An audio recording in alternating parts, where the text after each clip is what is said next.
How's it going, ladies and Bruce's on Bob Sixkilla? Welcome back to the life and suffering of Sir Brante. We've made ourselves a new powerful enemy slash ally at the moment, but soon to be enemy, I'm sure.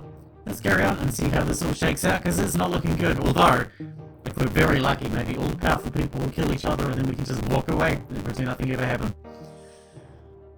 Your home has been much more peaceful for the last year. The fights between Stefan and Gloria are not as fierce now. But how long will this last? Your job takes up all your time. You see your parents and siblings less and less often. Sometimes you don't even know what they're doing, or you deal with constant streams of duties. This morning, you head out on urgent business. You take one step out of the gate and run into a uniformed gendarme.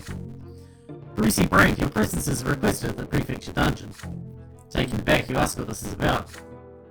We have your brothers Stefan and Nathan Brante in a cell. They were arrested last night at the Steiner's Inn. They asked us to send for you. The cells in the prefecture dungeon are cold and damp. The guards lead you to the bars, and behind them, you see Nathan huddled over in a corner. Your younger brother is unshaven, more disheveled than usual, and reeking of wine and filth. As usual. Near the cell, you see Stefan grimly sitting in a chair. You guess that the gendarmes thought it best not to put him in the same cell as his lowborn brother. Upon seeing you, Nathan lets out a whimper, and Stefan cracks a bitter smile. The sheath on your brother's belt is empty. There you are at last, Brucey. Have a look at your younger brother. Yesterday he got drunk in the company of some dubious fellows. They are commoners, yet they dared to surrender to pleasure. They started a brawl, wrecked the inn, and harassed the waitresses. As soon as I heard, I rushed to save this drunkard from shame. Nathan cowers in the corner, horror-struck. I walked in and demanded that Nathan come with me, but his cronies wouldn't let him go. That's not true. You just grabbed me by the collar and dragged me after you. You nearly suffocated me. Shut your mouth, Kurt. So, brother, they seem to have some sort of sect. They all shouted defamations against the twin gods, and one of them grabbed me by the arm. I was forced to skewer this heretic with my sword. I hope a lesser death will teach him never to lay his filthy paws on a nobleman. He was just trying to talk to you, Stefan. Silence! Then the gendarmes barged in, and here we are. I've been accused of an unlawful murder. Apparently the new laws allow killing a commoner only if he attacks first and wields a weapon. They say that in the event of an insult, I'm supposed to file a complaint with the prefecture. So, now they're going to seize my sword for a whole year. What a shame. And it's all your fault, Nathan. Stefan gives the bars a furious kick. Nathan covers his face with his hands in despair. Brucey, brother, you're our only hope. Give me my sword back and get us out of here. And fast. We have to bury this sordid affair as deep as we can before anyone finds out. Save our family from shame. Use your authority. I don't have any authority, ass. Take them to the Inquisition. That's pretty fucking excessive, isn't it? Like another judge. Ask Father for help. That's the best I can do. The best I can do is, oh man, that's going to make him like me less. Because I'm loyal to my family, my father will like me less. Fuck, man. What can I do? Reputation down, unity down. Ask Father for help. That's all I can do. He tells Stefan that the only way to get them out of this mess is with Father's help. No, Brucey. Father must not know about this. If he gets involved, we won't be able to avoid dishonoring the family. He coldly replied that after this incident, disgrace is inevitable. All that remains is to try and minimize the damage. Leaving your brothers, you go upstairs to your father's office. What happened, Brucey? You give Father an account of the incident. He becomes more and more grim with every word you utter. Is this why I earned the judge's mantle, taking my own sons out of prison? I would have expected something like this from Nathan, but Stefan? I will not demean myself so they can avoid their punishment. You argue that in this case, the damage to your family's reputation will be far greater. Stefan will be publicly deprived of his sword, and Nathan will be sentenced to hard labor on the streets. I hate to admit it, but you're right, son. I have to swallow my pride and plead their case to the prefect. Stefan is his nephew, after all. Father gets an audience with the superior Alborn. He returns downhearted, but holding the prefect's order. Together you walk down to the dungeon and present the order to the gendarmes. Stefan Brante's orders to be returned at once. He has not broken the law and must be freed. As for Nathan Brante, you'll personally cover the damages the inn has sustained. This is no reason to keep a son of a noble family behind bars. Seeing the prefect's seal, the gendarme nods obediently and returns Stefan's sword. Father, I knew you'd come to the rescue. I haven't really done anything shameful. We will discuss this at home. Stefan sheaths his sword reverently as Nathan is led out of the cell. The older brother takes the younger by the scruff of the neck and pulls him to the door. Nathan staggers and shuffles along limply. The prefecture is highly displeased with the indiscreet nepotism their father took advantage of. Unsavory rumors about the Brante family creep through Anazot. Back home, Father lectures Stefan. Your older brother objects and blames Nathan for everything. From now on, there will be no more drinking bouts or other nocturnal exploits, Nathan. Who are those rogues you befriended anyway? Stop shaming this family. If you're so worthless, at least let others go about their business in peace. Do you understand, you blockhead? Nathan remained silent, staring despondently somewhere above him. I don't understand why you would like me less for that. Come on. All I did was bring it to your attention. Fuck, I didn't do anything. Manipulator? 20. Turns out that's my best skill. Who knew? Your print shop has been graced by an unusual guest today, a short man of considerable age, dressed in the brown cassock of a priest. A smile appears on his round face. Good morning, young man. You must be the owner of this splendid print shop. I've heard so much about you in this wonderful place of yours. You asked the visitor his name. What brings him to your print shop? Ah yes, my apologies, I'm Mark. Father Mark, if you will. There is a certain matter I hope you can help me with. I've learned much during my many years in this world, but alas, our time here is short, and like everyone else, I will eventually have to face the ruthless scrutiny of the twins themselves. However, I would like the truths that I have revealed to me, that have been revealed to me, to live on after I shuffle off this mortal coil, which is why I come to you. I've written a book, you see, and now I want you to help me print it. I want the largest print run you can possibly manage. The old priest is clearly not giving you the full picture. Why has he come here of all places? You see, young man, my teachings are a bit bold for a realm that has endured 1,000 years of the twins' tyranny. Even the new faith sees the truths I preach as excessively blasphemous, but your print shop is known for its, shall we say, open-minded approach. I believe you have the fortitude to appreciate my teachings and the courage to accept my order. Would Father Mark be so kind as to explain his teachings to you? Another smile, kind-hearted and sly, appears readily on the monk's face. But of course, my son, by the will of the twins, it is my lot to preach. How could I refuse to instruct those in need? Here is the fundamental principle of my doctrine. Our gods are shit. We don't need them. They say a tree is known by its fruit. Well, if the twins are a tree, then their fruits are will, love, and law. But their will is arbitrary, their love is cruel, and their law is ruthless. The twins don't know the meaning of the word mercy. All they bring to the world is suffering. Everyone in this world is miserable, regardless of their estate or status, and we will continue to be miserable as long as we continue to accept the burden of their divine traits. Man, I like this guy. Cynical as fuck, eh? Okay. There is only one path to salvation in this world, to reject the twins outright. You, and only you, must accept responsibility for your own life. Forge your own secular law. Fill your heart with secular love. Exercise your own secular will. And forget all about the twins. But what about the hereafter, you say? What about the final judgment? Eternal torment at the foot of the pillar and never-ending bliss at the peak? Everyone asks me this, and here's what I tell them. What happens to you in the hereafter doesn't matter. Because there won't be any you in the hereafter anyway. We will all be dissolved in the twins' own endless will, out there. On the other side of true death, Father Mark will cease to exist, and so will you, young man. Cool. Thanks, Nietzsche. You will have no will. You will make no decisions. You will be incapable of action. In other words, your life will be over. Your existence ends with your true death. Whatever happens to you after that won't really be happening to you, so who cares? So, let's all tell the twins to take their bullshit law, their bullshit will, and their bullshit love, and shove it straight up their divine asses. Let's cast away the yoke of the gods and live our worldly lives free of their despotic, ruthless rule. Oh man, report the encounter to Philippe. I don't want to do that. This guy's got moxie. I want to print the book. Oh, my eloquence isn't in it. And my scheming is also not in it. I have to report him to Philippe? Oh man, I feel like an asshole now. Sorry, dude. I have no choice. Like, literally, I have no choice. To reject the twins is to deny their law, their will, and their love. To reject the twins is to deny that their empire is blessed and absolute. To reject the twins is to deny that the tempests are chosen by the gods themselves to rule. Yeah. If teachings like Mark's begin to spread, there will be unrest, the likes of which the province has not seen since the emergence of the new faith. Father Mark is inciting revolt. He is fomenting rebellion against the tempests, the empire, and the twins. Isn't that exactly what we fucking want? You accept Brother Mark's manuscript and promise to print the book as requested. Before the day ends, however, you see the manuscript of Philippe. He responds immediately. Father Mark is a heretic and a renegade. The Inquisition has been hunting this man for years.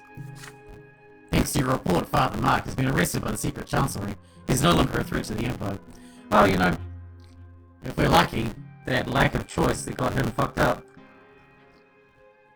means Philippe will be happy for a little while and will start my case, so that'll be good. He has many followers among the common people. I'll send their names your way. Have a little chat with them. If they believe Father Mark, they should find your ideas quite appealing. Philippe is right. It takes some time to find the right tack to take with Mark's disciples, but eventually a number of them agree to join the last straws and formers. After all, the desire for revenge is so easy to exploit. Shit. Well, I didn't like that at all. I did not like that at all. I feel like the years take a lot longer these days. Only 23, we're still very young. Nagra has received alarming news from the neighbouring province of Illyria. The low-born convicts toiling in the Illyrian mines have revolted against their noble masters. For the first time in many long peaceful years, commoners have taken up arms. Worse yet, the insurgents had guns and gunpowder, and no one knows how they got them. Gunpowder weapons were banned throughout the Empire as soon as they were invented. The lords deemed firearms dishonourable and unfit for the nobles. Even Legion soldiers had forbidden from using them. And now gunshots were echoing through the mutinous Illyrian mines. Well, that means all we need is a few guns, and we'll overwhelm them with sheer power. If they have to use swords and we have guns, we win. The Imperial Legion was deployed to quell the riot. The Legionnaires slaughtered the rebels without mercy, and the uprising choked to death in its own blood before it had even begun. The south of Illyria is now a forest of gallows. The convicts' corpses were left swaying in the wind as a warning to any commoner who might dare take up arms. Although the rebellion quickly succumbed to the Imperials' military onslaught, many Legion soldiers and officers were slain by the insurgents' firearms. Their steel armor was no match for bullets. The rioters' weapons were destroyed in a public ceremony, but no one knows who built or smuggled them into the mines. All Imperial overseers soon issued public reminders in their provinces. The punishment for owning a gunpowder weapon is true death by execution. But the Empire is still restless, still anxious. Somehow, guns found their way into commoners' hands, if only for a short time. Could gunpowder and lead one day endanger the old ways of the Empire? Authorities of Magra fear that unrest may soon spill over here. Due to the double tax, peasant farms and industrial manufactories are facing harsh times. The province's wealth is steadily declining, but the discontent of the commoners is still held back by the eternal lot that demands they accept their suffering.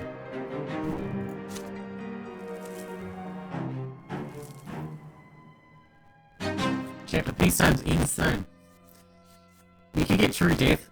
I don't want to get true death. I mean, I guess that's always hanging over our head. We could always get true death. I don't want it though. It's been 4 years since Archduke Milanidus and Overseer Tempest first clashed. Each claims their right to collect taxes in the province, and after a third year in a row, they are each collecting their own tax, and the province is sinking deeper into poverty. The people who have been hit hardest are miners, diggers, and anyone who owns or manages a mine. When gunpowder first appeared in Magra, mine workers felt hope for a better future for the first time in years, but the ban soon followed, and those hopes died. People have lost their jobs, industrialists and manufacturers have lost their fortunes. The silver industry is in a decline. The Lesser Quorum, led by Mayor Eghorn, has been fighting to stop double taxation and reverse the ban on gunpowder for a long time now, but to no avail. The common people blame Magistrate Alverman. He has supported the gunpowder ban from the very beginning, branding it too dangerous to be handled by commoners. This friction is throwing sparks everywhere, and you've always known that unrest would flare up one day, but oddly enough, it all begins with a celebration. It is early in the morning, you're eating breakfast with your family. Stefan is excited. Your brother has been invited to the ball of the Chancellery, and he has been getting ready ever since he woke up. He does that a lot. Magistrate Alverman is a sly man, Stefan. I'd be wary of him, if I were you. Some friends in high places can take more than they give. Enough, Father, I already know that. But if we ever want to be a noble by the sword, we have to take advantage of every opportunity that presents itself. There will be nobles of the highest rank there, from all over the province. Besides, there's no risk in making Alverman's acquaintance. The conversation continues. Bored, you excuse yourself and go to the print shop. An ordinary day of work is followed by an ordinary evening. You're about to close up shop for the night when Alida arrives unexpectedly. She brings a letter. It is urgent report from Sophia.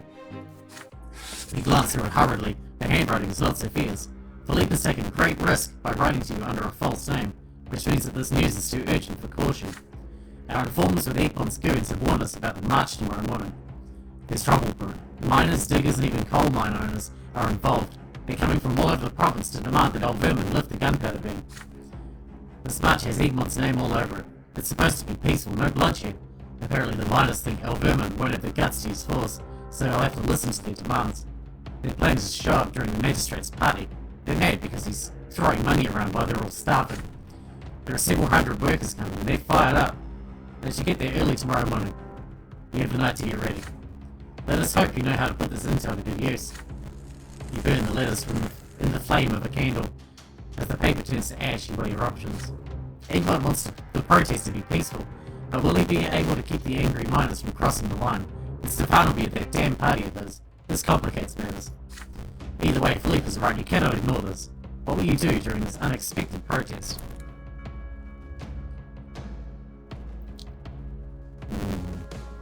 Inside a full-fledged riot, it's gonna get... We're gonna die if we do that.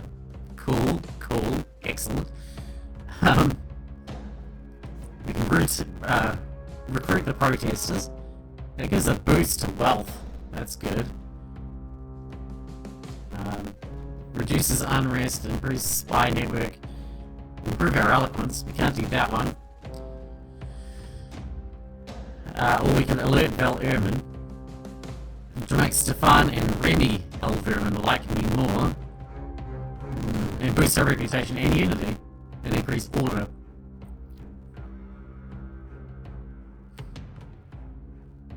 Let's just recruit them. I'm sure it'll be fine. Let's just recruit them. You give a leader her orders. She's to tell Moss and Father Flood to gather all your men. They need to be ready by tomorrow morning. Your mission is simple. You will join the miners' march. They should not bring weapons. You will support the miners' rally and then recruit anyone you can to your cause. Come morning, the miners march into the city, tools in hand. They are dressed in rags covered in soot and coal dust, hitting buckets with shovels and pickaxes with every step. The rhythm is as loud as it is chaotic. The miners are led by mine owners and industrialists, who are in turn led by Mayor Egmont himself. His voice can be heard above the incessant din of metal on metal. Give us back our gunpowder. Give us back our lives. If you want coal and silver, give us back our gunpowder. The entire procession repeats after him, hundreds of voices chanting in unison. The people of Anazot echo their refrain from the windows. Occasionally a Gendame finds himself in their path and scurries away. The procession is advancing towards the Chancellery building. Oliver's men join at the north gate. There are debtors and other assorted scum willing to support any cause for the right price. As the procession enters the temple district, the white robes of new faith priests join the great mass of the miners. Father Flood has worked a small miracle indeed.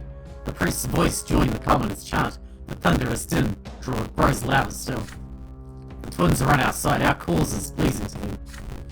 A leader joins the procession as it nears the noble districts, the last straw's youngest members in tow. The miners grow bolder as they see more and more people supporting their cause. You push through the crowd to reach Egmont. I knew that was you, Brucey. You're not going to cause trouble, are you? We just want to make them to make a few concessions. I know my men, but as for yours, you tell Mayor not to worry. Your people are just here to show their support. Your goals are the same. Well, I'm glad to hear that, Brucey. The thousands of protesters soon approach the Chancellery building. The ball is cut short, unable to flee the celebration in time. Most of the nobles are trapped, surrounded by the chanting miners. Stefan is somewhere among them. Caught by surprise, the magistrate barely manages to alert the city gendarmes. Their numbers are too small to disperse a mob this size, but the Anazot Legion garrison will appear any minute now. This is no time to be careless. Sensing its strength, the mob continues to chant and bang on buckets without any fear of the gendarmes. Amid the metallic cacophony, Egmont's words repeat again and again. Bring us back our gunpowder. Bring us back our lives. You want coal and silver? Bring us back our gunpowder. Egmont clambers up on the makeshift podium. Workers of Magra, our so-called protectors are having a feast today. Let them see you with their own eyes. Let them hear you with their own ears. You are the people who harvest the lifeblood of our province day and night in the darkness of the mines. You are the people hidden from the light of day. You are the people who earn riches for our masters. The chant is deafening. Pickaxes and shovels clang against metal. This is the moment of truth. Either Elverman concedes, or there will be blood. To the magistrate's credit, he has the composure to face the people himself. The crowd goes quiet for him to speak. I understand your plight, but I will never accept such lawlessness in my city. Leave Anazot immediately before the Gendarmes and the Legion force you out. The crowd murmurs in discontent. The people are on the verge of a riot. The magistrate feels it too. He raises his hands. However, I cannot promise you an end to the ban, but I am willing to procure grain and food with my own funds and distribute these supplies to everyone in need. This is a pittance, an insignificant handout designed to keep the people calm. But it is all they can hope for as long as the nobles remain in power. Egmont catches your glance. He understands it too. Magistrate, we accept your offer. We are leaving for the warehouses, and we expect the food wagons to arrive there by tomorrow. Once the miners have their supplies, they will leave the city. The mob disperses. Some leave feeling victorious, invigorated by the triumph of justice. Others, however, walk away feeling dejected and powerless. Your people put your plan into action. As the march splits up into groups, you join them and begin making friends, learning names, making connections. When the time comes, many of those miners will walk the streets again and get what they deserve, or to be sacrificed for Philippe's personal agenda. Later that evening, you are treated to another fight between Stefan and Gloria. Your brother rants about the commoners who ruined the ball, angry with the nobility. Gloria claims there will be a full-fledged revolt one day. You stay out of it. You know it, Gloria. I mean, I didn't say that.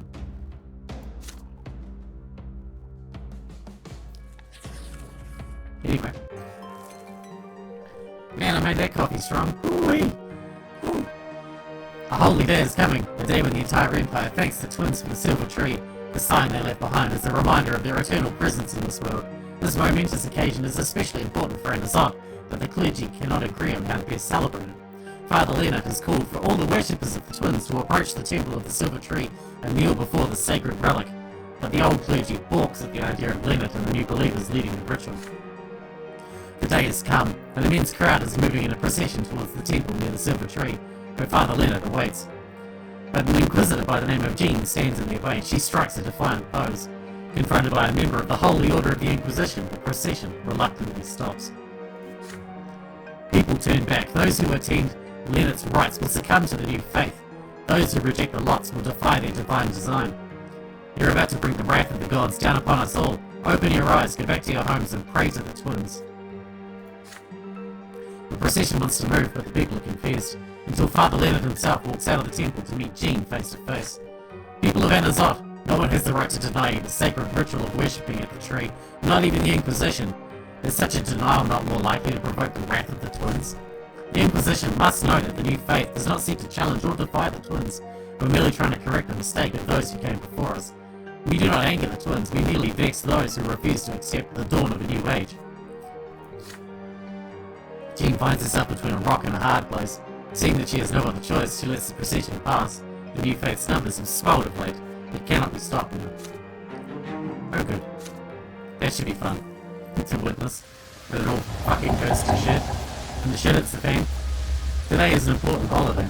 The entire empire is celebrating the festival of the silver tree, which commemorates the parting gift of the twin gods. The divine sapling they planted in our mortal world in the middle of Anazot. The families of the city spend the day in peace and quiet, contemplating their divine roots and join together all people, their bloodlines and the entire empire. Mother always oversees this holiday. The day before the festival, she seems to have shaken off her usual apathy and engaged in preparations with excitement. It was as though her illness had loosened its grip. Mother greets the entire family for the holiday meal. Father is in high spirits today, sharing jokes with you and Nathan. Stefan is trying to suppress an atypical agitation. Gloria is the last to join you at the table. She's wearing new breeches with high stockings and a yellow vest. Gloria, you're wearing men's clothes again. No, Mother, I'm wearing clothes women are forbidden to wear. I mean, I like your moxie, but you don't have to push it like every day, man. Can't we just chill out one day? Father gives Gloria a stern look. Stefan rolls his eyes but says nothing. Suddenly Nathan speaks up. A few days ago on the market, I saw a grocer dressed as Overseer Gaius Tempest. He had a huge carrot for a scepter. He got a sound drumming, of course, but until then, it was quite a hoot. Everybody laughs at the ridiculous story, relieved. Even Gloria has a smile on her face when she sits down. The feast commences. Your home finally feels warm for a moment. It wasn't long ago the four of you couldn't even reach up to this table. The first word you said Gloria was giving. Nathan used to cling to my skirt all the time, almost tearing at me. Said you couldn't talk at all yet, but your piercing stare was so expressive, it felt as if you were talking to me. Mother looks at Stefan and suddenly grows quiet. When I met Stefan, he was already 3 years old. He was so serious and a smooth talker to boot. I remember that he had a music teacher, but he was too shy to play in front of me, so I used to listen from the next room. Stefan's face twitches. Your elder brother rises and moves to the old harpsichord. His fingers fly gracefully over the keys. The melody fills the house, melancholy and sweet. The last note lingers in the air. When silence falls, the family is awestruck. Words fail you all. Who wrote that? A nobleman from the capital? Between drinking a glass of wine and biting and beating a servant? His sister's cutting remark puts an end to the warm, cozy atmosphere. Stefan calmly turns to face her.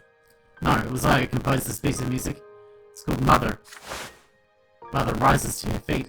She would have needed help to do this just recently, but now she treads unassisted towards Stefan and draws him close. Stefan puts his arms around his stepmother's waist and detaches himself awkwardly. May the twin gods bless you, Lydia. Gloria considers the scene with thinly veiled fury in her eyes. Of course, highborn nobles like Stefan are made for the arts. They're the only ones lucky enough to have a soul and experience inspiration. Unlike us, the lowborn, we aren't supposed to feel anything but suffering, let alone express it in poetry. Yeah, but you don't have to go on about it in every fucking sentence, lady. I mean, I like you. You're my favourite of the family, but please. Everybody knows that Gloria is clutching pages filled with writing, her poems. Your sister casts a mournful glance at the family. Yeah, okay, go on. Read your poems. Calm Gloria down. No, we don't need that. I'll let him drop Stefan down. Again. Man.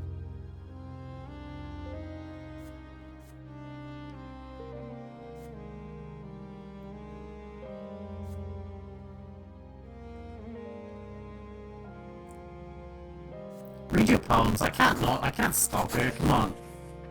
If he plays the music, she should be allowed to read her poems. You rise from your seat and speak. In your speech, you wholeheartedly support your sister. Gloria had the misfortune to be born a commoner, but she's entitled to express her feelings. Why is Stefan the only one who has the right to delight Mother with his creations? Every member of our family should be equal. But what about her lot, son? Gloria is permitting herself to practice a noble activity, thus breaching the divine order. He softly explained to Mother that times have changed. Nowadays, art isn't just a pleasure for the nobles. It's also a trade plied by many commoners. More and more low-born tradespeople are taking to up the pen and ink rather than the hammer. This is now their labour and their suffering. Mother lets out a heavy sigh, but yields to the onslaught of your inspired speech. Emboldened by your support, Gloria steps into the centre of the room, her eyes are fixed on Father. A stranger and a bastard I am called. I am, but still I long for you to say that I'm yours, and melt the icy cold that burns within my heart both night and day. My mother and brothers are all near, but I feel cold, as though we were apart, ashamed yet still compelled to make you hear. I long to hold you close to my heart. I am a stranger, 'tis my only crime. Forgive me, oh but mercy is forbidden. I hope you'll see, if not forgive in time, my bitter love both joyous and well hidden. Father stares at her in bewilderment. Gloria, right? Stefan springs to his feet and leaves for his chambers, slamming the door behind him. I don't feel so well. Nathan, son, please help me to my room. Mother leaves the room, leaning on Nathan's arm. The celebration is cut short. I don't care if you don't like me, Stefan. I don't care.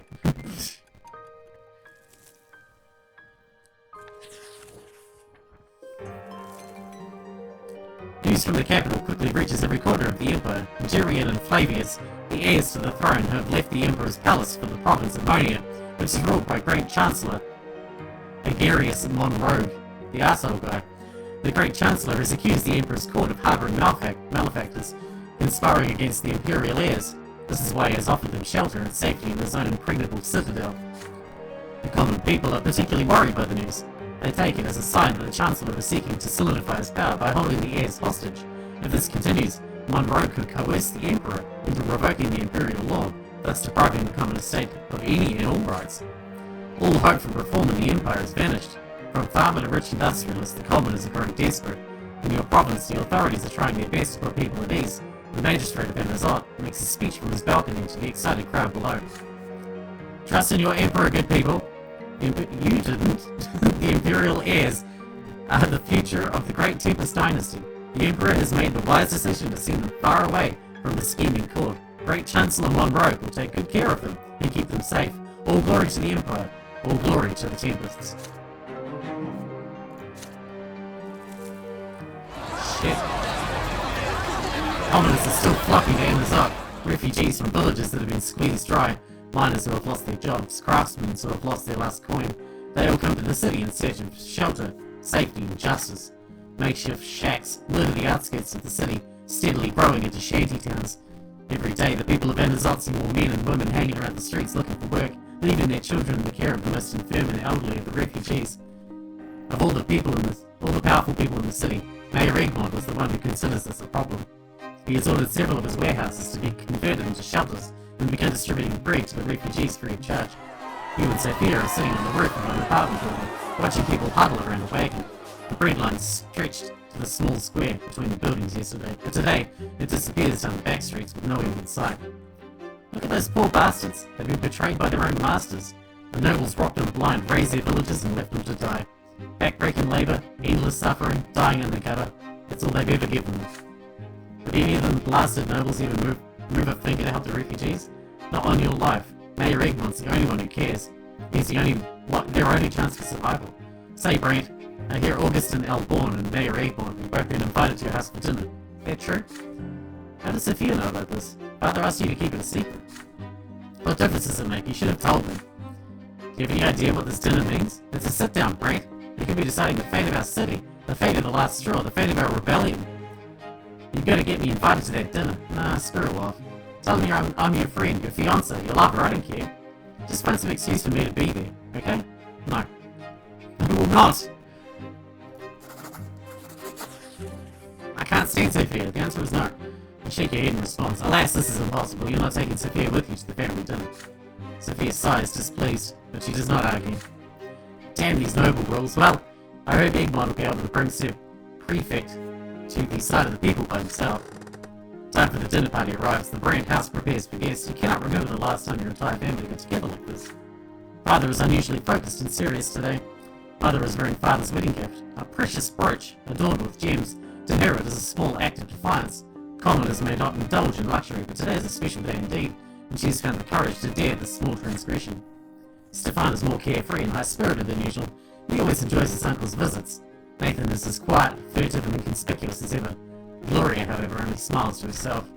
With all of them together, you cannot help but start reminiscing about your childhood. Mother's soft embrace, the weight of Father's firm hand on your shoulder, Gloria's voice resounding as she recites poetry, Nathan's humble, cautious questions, Stefan's confused face, just before he left the capital with grandfather, like so many memories, intersecting one another like fragments in a kaleidoscope. The people seated at the table are dearer to you than anyone else. Your family are everything to you. They are you. And you see them reflected in every moment of your past, present, and future. The servants soon announce the guest's arrival. Baron Augustin Elborn and Mayor Egmont greet the master and mistress of the house, one after another, then take their seats at the dinner table. After the traditional exchange of pleasantries, you enjoy an exquisite dinner followed by wine. There would ordinarily be dessert for Father and Stefan, but today the noblemen make do with wine. Elborn and Egmont finally begin to discuss the droves of commoners seeking refuge in the city. I must confess, Egmont, I don't understand your motivation here. Are you moved by the honest desire to help people, or the expectation of some inscrutable profit? Regardless, you have to put an end to this before it's too late. The food and shelter you offer them only serves to attract more and more refugees to Anazot. And when they finally fill the streets, what are you going to do then? What am I going to do then? The Archduke, the Overseer, what are they going to do? Have you even considered this? Please understand me, I harbour no ill will towards these people, but Gaius Tempest is concerned that they will eventually start causing trouble. Archduke Millennius is looking for any excuse to march his punitive battalions into the city, Mayor. Is that what you really want? With all due respect, Sir Prefect, I cannot do what you ask. These people have nowhere else to go. No one else will help them. Here in Anazot, at least I can offer them food and shelter. Are you really asking me to let them starve to death? Do not deceive yourself, Augustine. I was one of those who welcomed the new overseer at first, just like all the rest. I hoped that the common estate would get a little more breathing room under his rule. But what did Gaius Tempest do? He started his power struggle with the Archduke. He made the double tax possible. He signed the ban on gunpowder. A ban on gunpowder, and a Magra for all places. A province that lives off the silver ore we mine. Which is why, Sir Elborn, I do not trust the Arknians or the nobility anymore. No, sir, I will not rely on their generosity. The only way I can accomplish anything in this world is by myself, by the sweat on my brow, by sticking my neck out for others. Augustine, you're the only noble in the imperial government I can still trust. You are known throughout the city as the protector of the lowly estate, so protect the lowly estate. Offer protection to the refugees. Convince the overseer to let them stay here. Let me save their lives. I'm very sorry, Egmont, but that is impossible. Gaius Tempest has made it very clear that if I cannot resolve the situation, he will bring the Legion into the city and deal with it himself. It pains me to say this, but those people would be better off leaving the city, or maybe even Magra, and you must realize this. They should go to Valyria or some other place to start new lives. The only thing waiting for them here in Anazot is death. There's nothing I can do to help them. Mayor Egon's shoulders slump. Very well, Augustine, I understand where you stand now. I'll do my best to prevent any social unrest. Thank you for being honest with me, Sir Elborn. Thank you for your hospitality, Sir Brante. And thank you for the wonderful dinner, Lydia. I'm afraid I have to go. Egmont bows and leaves your home. Baron Elborn says his goodbyes next. Thank you for letting us meet in your home, Robert. I'll mention your name to the Overseer next time I have an audience with him. It's the least I can do.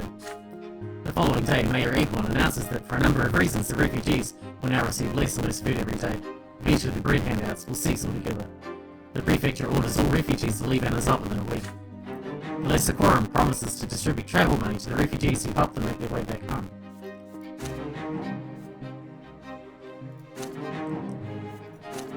Now look, that actually worked out pretty well for us specifically. Not for the province in general, but for us personally, it worked out pretty well. Alright, we need to wrap this one up here because we're definitely out of time for today. But it seems like unrest is I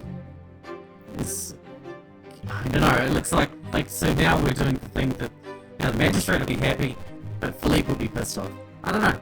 If I get the unrest up, then Philippe will be happy and the magistrate will be pissed off. Other way around. I can't help. I can't, no matter what I do, I'm fucked, right? So, it doesn't matter. Hope you guys enjoyed it. Thanks for watching. Thanks again, and I'll see you in the next one.